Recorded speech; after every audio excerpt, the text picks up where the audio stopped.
Coming up tonight on our news, the latest from health officials. The AG says a 24-hour curfew could be extended by 30 days. Plus, Bahamians hit the streets amid the new curfew.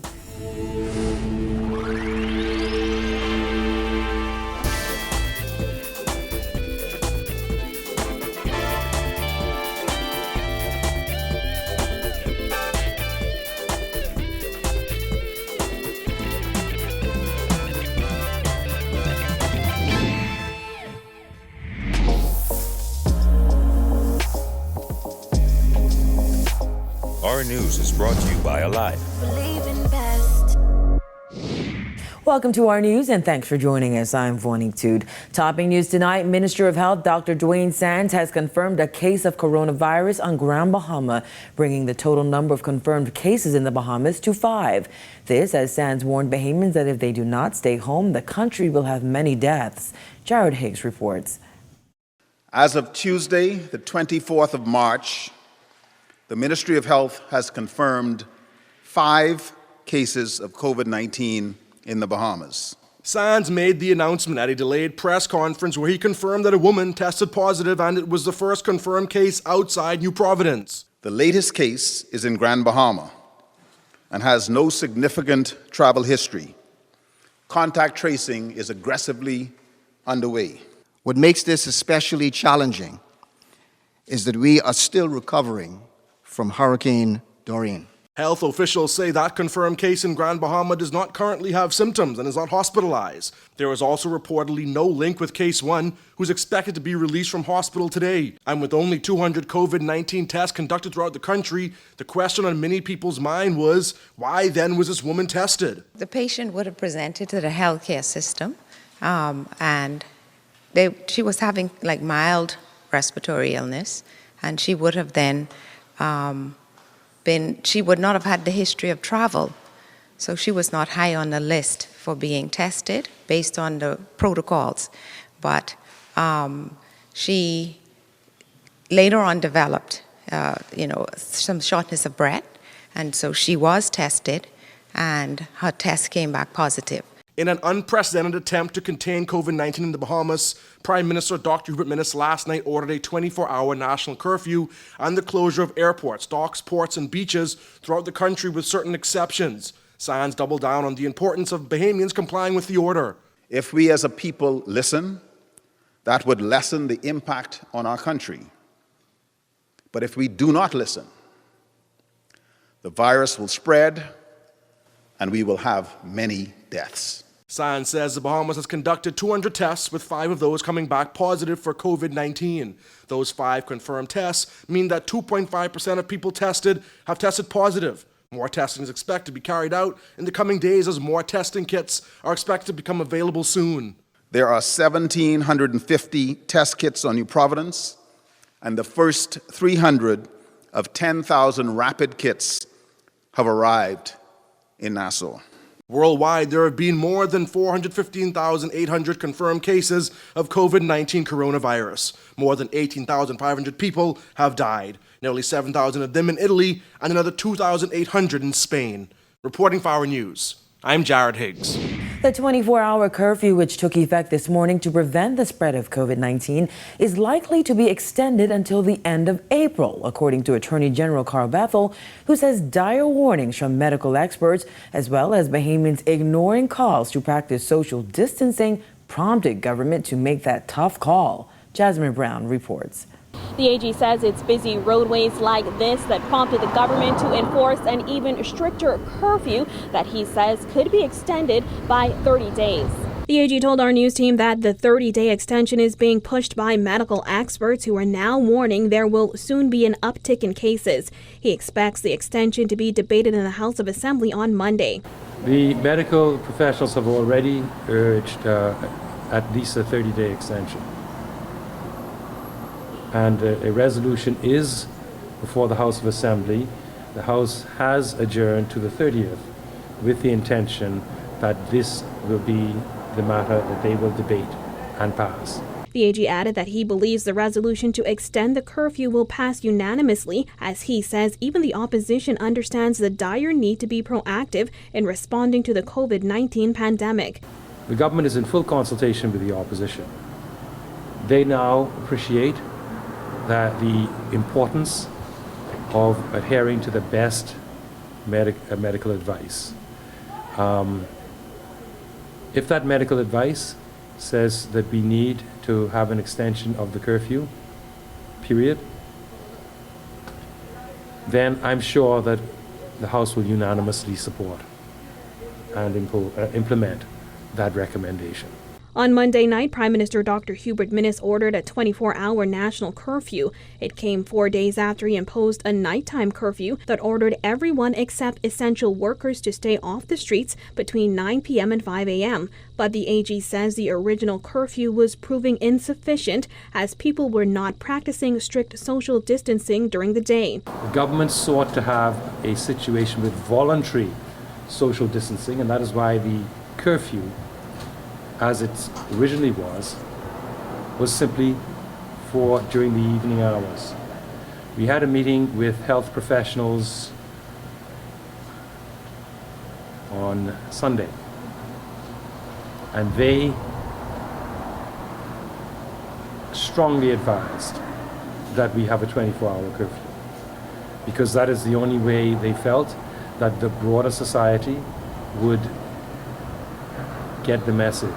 In addition to the curfew, the PM also announced the closure of all airports and seaports to international arrivals, the closure of all beaches and popular spots like Arawak Key and Potters Key Dock. We had to close our borders to limit imported contagion. You don't know, this virus, as we know now, transmits silently by asymptomatic people. You don't know until it's got you. Reporting for our News, I'm Jasmine Brown. And as the 24-hour curfew took effect this morning, Bahamians rose with the sun and lined up outside grocery stores and banks across the island, some waiting up to 4 hours just to get inside. Kyle Joaquin has a story.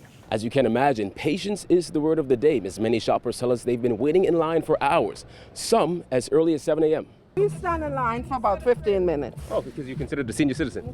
Yes, sir, I am. Senior citizens were made top priority at Super Value stores across the island today. At Super Value Cable Beach, with social distancing precautions in place, the line stretched into the shopping center and out to the Wendy's restaurant at the end of the plaza, creating a wait time of up to 4 hours for some. This is a pretty long line. It is. Trust me, I was shocked. Because they said it was done by Wendy's, but I was happy that I get this far. Just to get some more some essentials since we're going on a 24-hour lockdown. So just, you got kids, you gotta get snacks and what's not for them. So you have a household of kids in family? Yeah, 3 kids home, my niece. So that's about 4 or 5 kids and then 3 adults. Yeah, because tomorrow we're probably going to only get worse, especially with the curfew in effect. A lot of people need to get groceries, you need to have your house stocked. So yeah, we are prepared to wait. Betty Lang, a senior citizen, didn't have to wait to get inside, but once she made it through the doors, her age didn't matter. When I got in, you had to wait in line like everybody else, so it didn't really make a difference. How long was the whole process with? About 2 hours. 2 hours? You spent 2 hours in the store? Mm-hmm. I got here about 20 minutes ago. And you got served within 20 minutes? Yeah, the senior citizen line wasn't that long. But looking outside now, that long line. No, this line here, that's the young people. Over at Super Value on Mackey Street, police and security officers had a task of getting people to stand 3 to 6 feet apart. 3 feet distance apart, please. 3 feet distance apart, please. Yeah, basically, I'm just stocking up on a few stuff, but I need to hurry up get, because I got a little 3-year-old at home. So, trying to hurry up get it before this be a total lockdown. And at Extra Value Food Store on University Drive, the same thing, with long lines from the crack of dawn. I was here at about 6:22, and when I get here, I saw a lot of crowd line up. Actually, they was in the car, and I told them to line up because people would start jumping the line, so I said, you all line up. But I went to the gas station to fill up, and when I came back, they were on point. They let the senior citizens in at the specified time. Now, as for the 24-hour curfew, these shoppers aren't too excited about it, but say they know it's for the best. Jesus, that's serious than I thought. But I mean, we can get through this though. And I think we should all be patient in this time and making sure that whatever is done It's done for the betterment of our country. For Our News, I'm Kyle Joaquin.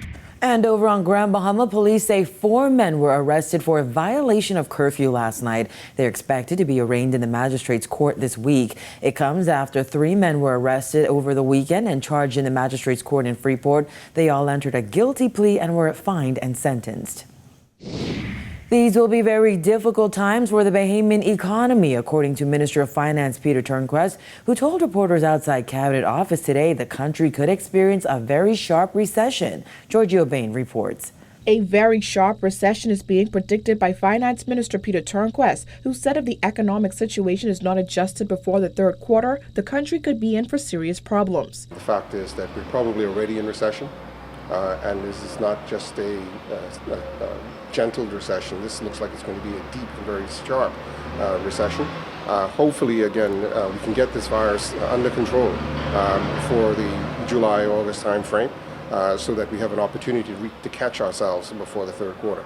I think if we run into the third quarter with things the way they are, I think we're going to have some very significant problems, not only locally but globally. According to Turnquest, their initial projections had forecasted $1 billion fallout, but with the closure of several of the country's mega resorts, that number is now expected to increase. Our worst case scenario up to this point showed us somewhere around $1 billion in loss into the economy.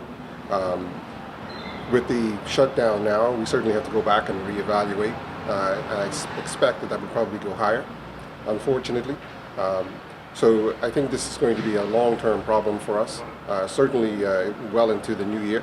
But we will address whatever the challenges are in the new budget that will be passed in June. Turnquest said the Bahamas' heavy reliance on tourism and the American economy, which is now in crisis, will leave little room for Americans to travel, which will only extend the time it takes for the country to recover from this global crisis. The confidence in the U.S. market and the disposable income that people depend upon to travel, particularly overseas, is going to be very slow and it's going to be not as available as we would have seen in the last couple of years.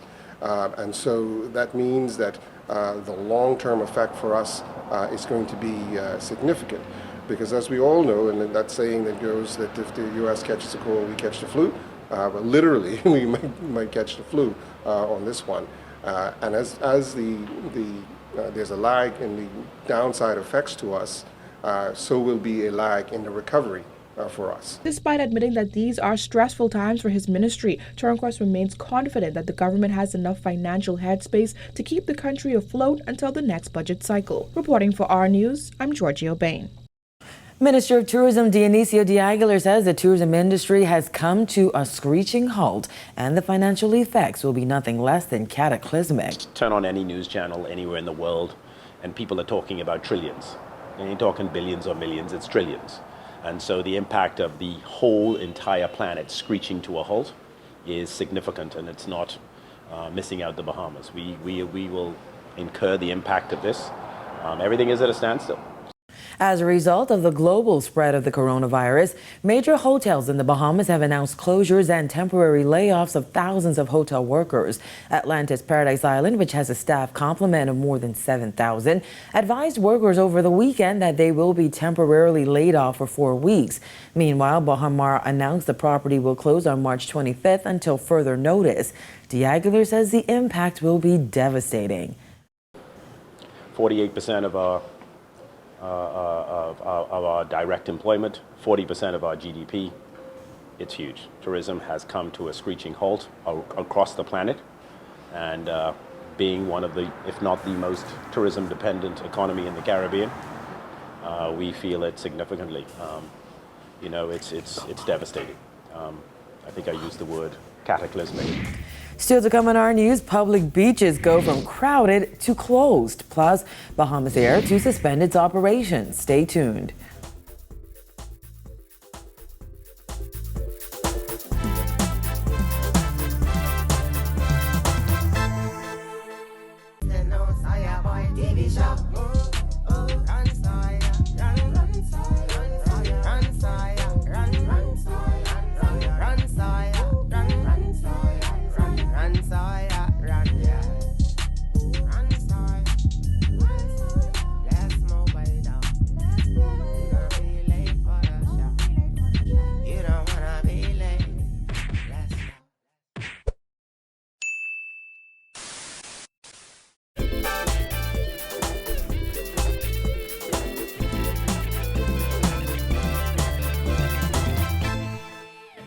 You're watching our news. Welcome back. As airports and other ports of entry close, Bahamas Air has decided to suspend operations for 1 week. Managing Director Tracy Cooper said the airline will lose millions more than it did after the passage of Hurricane Dorian.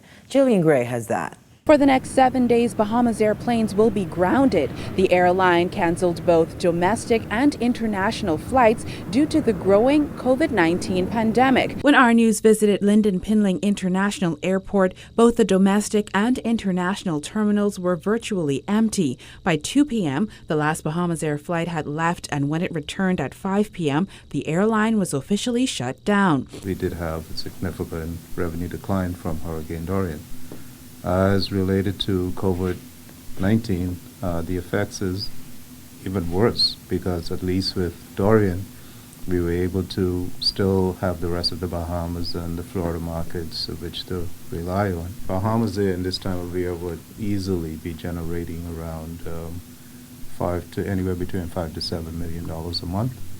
So when we look at the effect of this, of not having any revenue at all, those are the numbers that we're looking at. He added that they will have to explore avenues to recover their loss, including the option of whether to retain their full staff complement. If this was to extend beyond the present 31st of March, I would anticipate that a lot of companies, including Bahamas Air, would then have to decide as to what additional measures we'll have to take related to the stuff. This U.S. passenger set to travel on Bahamas Air said the scramble to leave was hectic. The process has been rough because my trip was supposed to actually return this Friday, which is the 27th, but they said that we had to return because everything is about to close. And yesterday was my flight to return back. They canceled it. I came at the airport, they was closed. I couldn't even get through. Now I'm back here today and I had to come in and see if they would have let me through. Meanwhile, Lou from New Jersey said he's been in New Providence since Friday, and around Sunday, everything from the restaurants to the excursions started to shut down. Up until Sunday, there was a lot of people staying at our resort, and then pretty much they started to funnel out Sunday morning. The only thing really you could do, eat in the restaurants that were still open, sit on the beach, drink and be merry. That's what we did. Bahamian-born Charles Storr was traveling back to the UK with his wife. He's been out of the UK for 12 days now and said they're taking the COVID-19 pandemic seriously. We are concerned about it, and like this country, like the Bahamas, there's a lockdown in the UK at the moment. And yeah, I totally agree with the lockdown. It's designed to safeguard the older and vulnerable people, and we all need to adhere to it. So we've been doing our bit. We've been staying indoors and staying put and really not socializing or having contact with anybody. I've spoken to my family on the phone. My family, they're here. So we've Skyped and I've spoken to them on the phone, but no real family gathering or get together. Reporting for our news, I'm Jillian Gray. Public beaches around the island went from crowded to closed today as a team from public parks and beaches went around posting beach closed signs. Officials say they were forced to take more drastic measures after Bahamians threw social distancing practices to the wind and packed beaches over the weekend. Berthany McDermott reports. The typically crowded beaches of New Providence are now deserted with not one beachgoer in sight. The sandy beach that was once filled with natives and tourists is now empty. It's the result of the Prime Minister's order to close all public beaches to prevent the spread of COVID-19. The measure was prompted by packed beaches over the weekend as water lovers threw caution to the wind and decided to soak up some sun instead.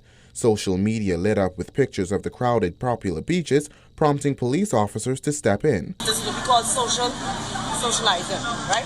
They trying to social distancing is what we're trying to encourage. Executive Chairman of the Bahamas Public Parks and Public Beaches Authority, Shannon Don Cartwright, and his team took to the streets early this morning, putting up barricades with signs that read beach closed. So this is one of the strategies that we are imposing, closing down the beaches. He reiterated that beaches across the country will be closed and stressed that it is for the protection of all residents. In his address, Prime Minister Dr. Hubert Minnis also noted that during the lockdown, residents will be allowed to exercise outdoors for an hour and a half. Cartwright said joggers can access the grass on Goodman's Bay for exercise. Even now, considering the restrictions and the limitations, unfortunately, persons are going to need to find ways to continue to stay active and to to free their mind. And so we fully understand. Amid these new stringent measures, Bahamians continue to stock up on certain supplies. 39-year-old Nato Brown says the lockdown is not affecting him. I move when I gotta move. You know, the store open up and I need to go, I go. If it closed, I don't need to go. I move when I have to move, basically. So that's basically it, man. Reporting for Our News, I'm Berthany McDermott. And still to come, the Olympic Games postponed. Stay tuned.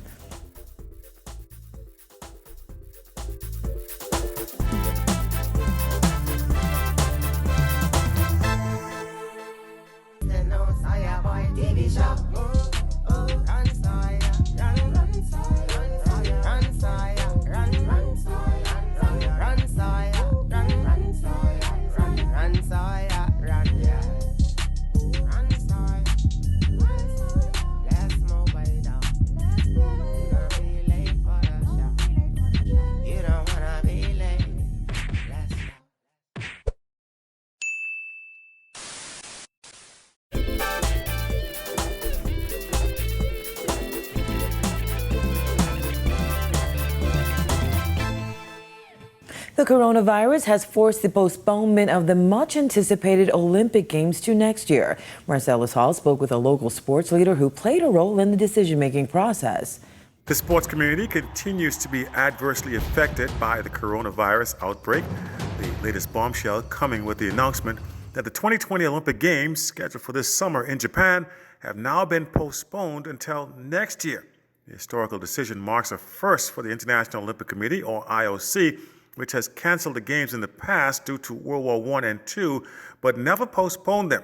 In making the decision, the IOC weighing the input of a number of athletic organizations, including NACAC, the governing body of track and field in our region. President of NACAC is Bahamian Mike Sands, who talked with us about the process. NACAC consists of 36 countries, member federations, if you will, and I did a survey, an actual survey of all of our member federations, including the United States, Canada, Jamaica, the smaller ones, or Mexico, all of them, to get their opinion on the issues at hand. And of course, the priority one was the Olympic Games, and whether or not there was an opinion that we should postpone the Olympic Games. And we were all unanimous in our position, and member federations, that is, in their position, that the Games should be, as minimum, postponed. Sands and NACAC had already taken the steps of canceling regional meet Carifta, which was scheduled for the Easter break in Bermuda. I also canvassed my member federations and my executives in particular with respect to the postponement of the Carifta Games. And we also, in consultation with the host, which was Bermuda, to let them know what our thinking was so that it didn't come as a surprise to them, so that they would also be on the same page with us. And they supported the postponement of the Carifta Games. So we had to take several unprecedented positions, and I'm very, very pleased to say that we were, athletics in particular, NACAC in general, athletics in particular, were ahead of the curve in perhaps being the first international federation to call for the postponement of the Olympic Games, and also NACAC taking a position that we would postpone the Carifta Games. Now, the Bahamas Olympic Committee has also reacted to the Olympic postponement. We'll have that coming up for you tomorrow. Reporting for Our News, I'm Marcellus Hall. And when Our News comes back from the break, a social media challenge has local entertainers singing a familiar tune. Stay tuned.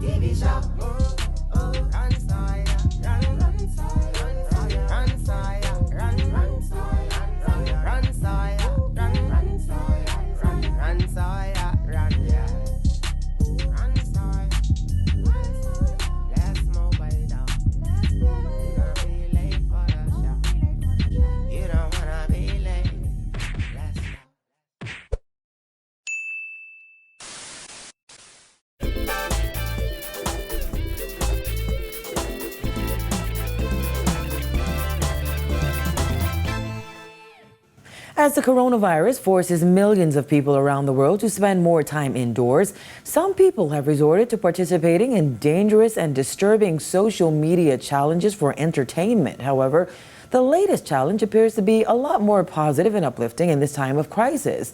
It's a spin on the Sunday school classic, He's Got the Whole World in His Hands. He's got the whole world in his hands. He's got the whole world in his hands. He's got the whole world in his hands. He's got the whole world in his hands. He's got the whole world in his hands. Rika Cargill said after she saw the challenge started by American film director Tyler Perry, she decided to get a few of her friends in the local entertainment industry involved. I said, if he can do it, I can do it too. I saw it on a friend of mine's status. She shared it. And I said, you know what? I'm going to start this and I'm going to make it viral here in the 242 to let everybody know that God has still got us in his hands, no matter what. And I wanted everybody to actually feel that and to know that and to trust in that at this time that's so scary right now. You and me. In his hands, he's got you and me. In his hands.